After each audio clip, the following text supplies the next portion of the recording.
Një 27 vjeçar u arrestua në Pogradec pasi shpërndante kokainë, vetëm pak kohë pasi kishte lënë qelitë e burgut për vrasjen e një bashkëmoshatari në vitin 2016.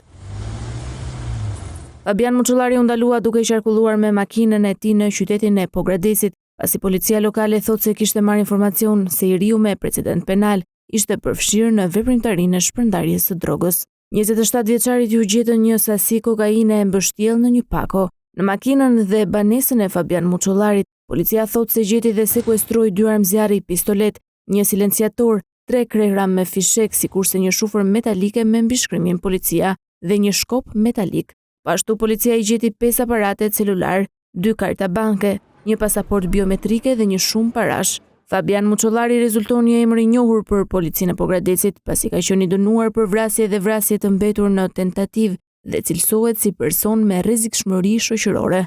Rreth 11 vite më parë ai ekzekutoi brenda ambienteve të një lokali në Pogradec bashkëmoshatarin e tij Fabio Hila në atë kohë 17 vjeç. Krimi sipas raportimeve të kohës kishte si mollë sherrri një vajzë, shoqja e autorit, ndërsa konflikti mes dy të rinjve nisi në rrjetin social Facebook.